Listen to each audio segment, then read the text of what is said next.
So, this show is ridiculous. On January 18th, I was channel surfing, and I came across one of my favorite all-time movies, Despicable Me. And what caught my attention was, see, I own Despicable Me on DVD, so I can watch it kind of whenever I want. But it was playing on the Disney Channel. And Despicable Me, to the best of my recollection, is not a Disney movie, and nor is it a Pixar movie. If I remember, if I remember correctly, it's a DreamWorks movie. DreamWorks being a competitor of Disney, so it was kind of weird that that was playing on the Disney Channel. So it caught my attention, and of course I'm not going to turn down the opportunity to watch Despicable Me, so I watched it. And one of the commercials for during the movie was for the premiere night. So later that night on the Disney Channel, they were going to premiere new shows. Some of them were season premieres, but one of them, for sure, Star versus the Forces of Evil, was a brand new series that had never been seen before. Please ignore the season 1, episode 1, Spanish subtitled 1080p, whatever is on this stupid screenshot.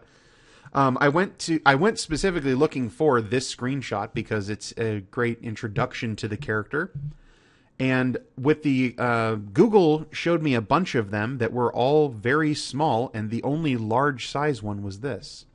So this is the one we got. Apparently it's attached to somewhere where you can get stuff. It's a blog spot. I don't know. Anyway, the character we are looking at is the aforementioned Star, also known as Princess Star Butterfly, because girly, girly, girly stuff girly. But you can see that she's also rather weird.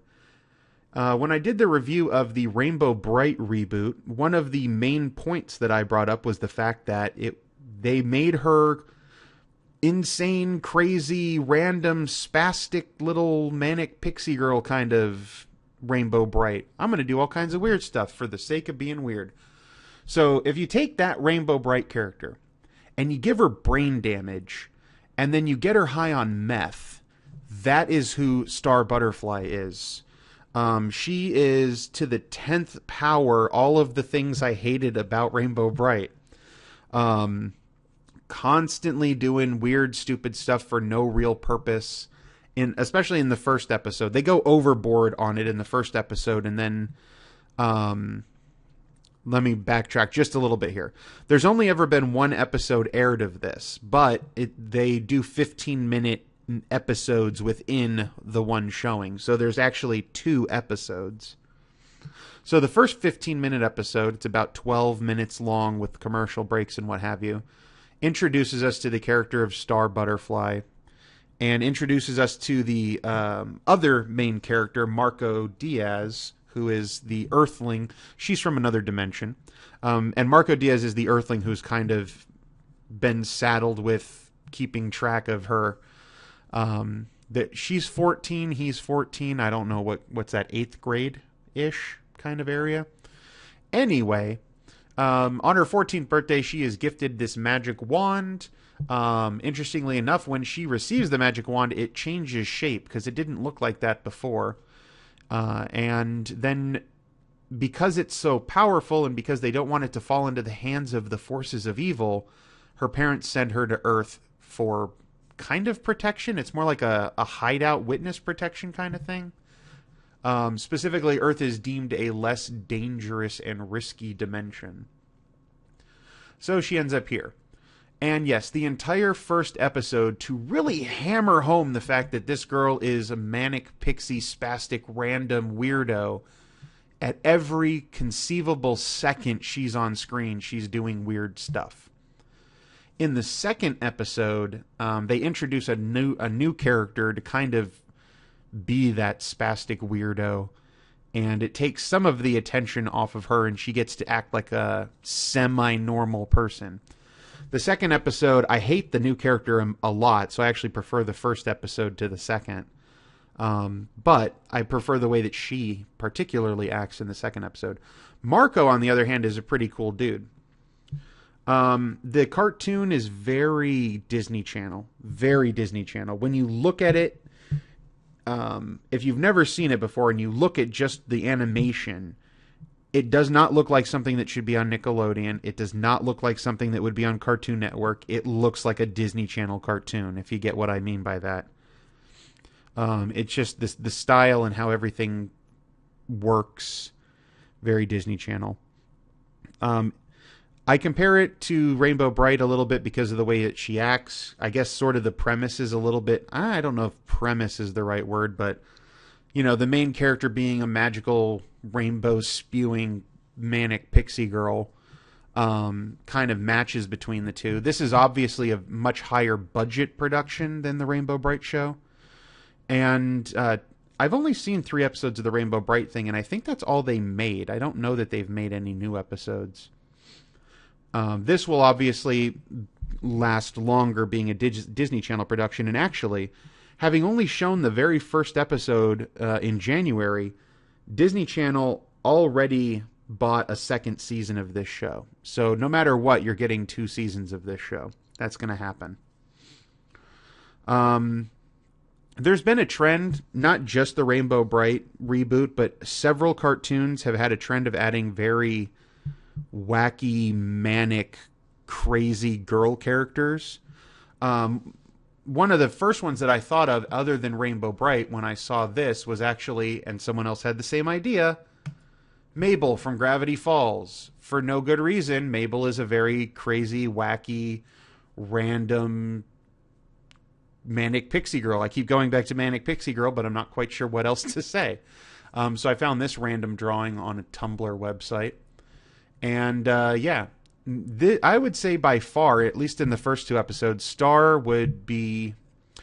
makes Mabel look normal with how crazy Star acts. So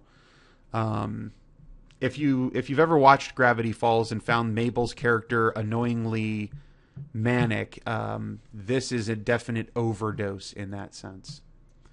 Another thing that I noticed was the wand is very reminiscent. So I only found 1 picture. I probably could have found more. But it's very reminiscent of Sakura's wand from Card Captors. You can see here, it's not exact, but you've got the wings, you've got the star inscribed in a circle. It's a very similar look. And the other part is you have this little crown-shaped burst on there. I didn't pull it up, but both Magical Girl Pretty Sammy, which is from the Tenchi Muyo universe, where they take the character of Sasami Jirai and then turn her into a Magical Girl anime instead. Her wand has a little crown-like shape on it as well, although hers, instead of being a circle with a star, is a heart shape with another heart inside of it. But it has a little crown-shaped thing on top.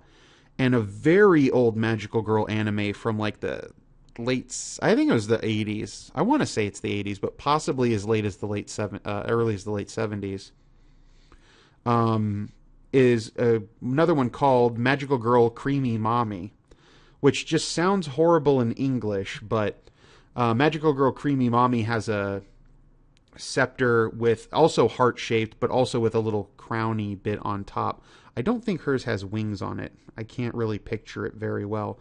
Most of the time it turned into a microphone, because when the girl turned into Creamy Mommy, she was like a Japanese idol singer, so she had the magic microphone.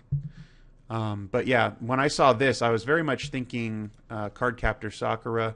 And you know, maybe there's a Sailor Moon wand that looks like that as well. But it's very aggressively Magical Girl anime style. Because it looks so close to a lot of anime, Magical Girl anime wands. Anyway, I actually enjoyed this show a little bit, I would say more than the Rainbow Bright one. I don't know to what degree that's due to the better production quality. I don't know to what degree that is due to the fact that it's new, and so the nostalgia factor. Nostalgia would usually work in Rainbow Bright's favor, but I disliked the Rainbow Bright episode enough that it became more of a letdown. So maybe nostalgia is working against Rainbow Bright in this instance. It also helps that I know that more episodes of this will happen. Comparing Rainbow Bright to this again, the first episode did a very good job of introducing the characters. They did it in 12 minutes, which is the same time that Rainbow Bright had.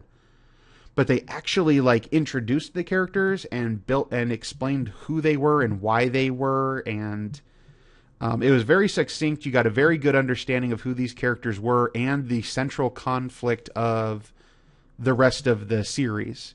You know exactly what's going to be happening for the rest of the series. And they did it all in 12 minutes, unlike Rainbow Bright, which has had 3 episodes and has still barely kind of scratched the surface of what's going on. Was there something else I wanted to say about that? The Disney Channel-esque part of it, so at one point they do a reveal of the main villain, and having seen any cartoon, you know exactly what happened, what the joke is when they're going to introduce the main villain. They show this very tall, evil-looking chair with horns at the top and that, and it looks like it's made out of stone, but it's like a swiveling office chair, and it's facing away from you when they show it. And the main villain has this really deep, booming voice the few times you hear him prior to this exact scene. And from watching cartoons, and especially from watching Disney cartoons, when he turns around, he's going to be short. He's going to be some little pipsqueak guy, and it has to be that way. And the only thing that surprised me in that scene was that when he turned around, rather than being at the very bottom of the chair like he's sitting on the chair, he's got a whole bunch of pillows stacked up. So he's actually sitting towards the top of the chair. So that was the only surprise. Other than that, a very straightforward kind of gag, and pretty much everything that's happened in the show is very predictable. So I would, with the exception of Star and all of her weirdness, which I don't find, the unpredictability of that is not a selling point. It's annoying, which, like I said, in the second episode, it toned down a bit. So hopefully when the real episodes start playing, which I believe is in March, it might be later this month in February, but I think it's going to start in March. Hopefully as the episodes progress, you get a little bit better. It's sort of the opposite of the Ron Stoppable problem. So in the first episodes of Kim Possible, Ron was competent. He wasn't as good as Kim at stuff, but he actually was competent at stuff and could kind of keep up with her a bit. And then as the series progressed, they made him more and more of a joke and a one-dimensional kind of character who suddenly became completely inept and unable to do basically anything, which I really disliked. I liked the initial episodes with Ron. So here, I hope they do the opposite, where we have this really one-dimensional random character, and that's pretty much the only thing going on, and they make her more and more into a real person as they go on. Marco, on the other hand, is a bit of a real person, the way they introduced him. He's got a nice dualistic nature to him, where he craves excitement and danger, and yet he's very cognizant of risk and very cautious in how he does things. So that seems like a kind of cool juxtaposition right off the bat, and it comes across in the first episode really well. But even though this is Star is technically the main character, the show is really more about Marco than it is about her in the first 2 episodes. Especially the second episode, Star takes a very backseat kind of role. So if they kind of limit her exposure in that sense, that might actually work out to the series' benefit, in my opinion. But that's just my opinion. So this is almost 15 minutes long. That's way too long to be talking about a stupid cartoon on the Disney Channel, you creepy old man. Well, this week, starting later tonight, because I got to go to the gym in 10 minutes, I will have a video for you every day this week. And they're all going to share a theme, and you're going to get that theme really dang quick. And in fact, this video is part of it. So, and I want to say, before we see any of those games, for the 10 people on my channel who actually watch my non-LP videos, I did not choose any of these games. I was given the list of these games, and those are the games I'm going to play. I will repeat this during the first LP because I want people to know I did not choose these games, because then they're going to start thinking I'm really creepy. All right, that's good enough for now. Let's see. Card Captors, one of my favorite shows. I'll watch you. I actually really like Gravity Falls, too. All right. And I like Mabel, but mostly because she has the same voice actress as Louise from Bob's Burgers. Until next time, bye-bye.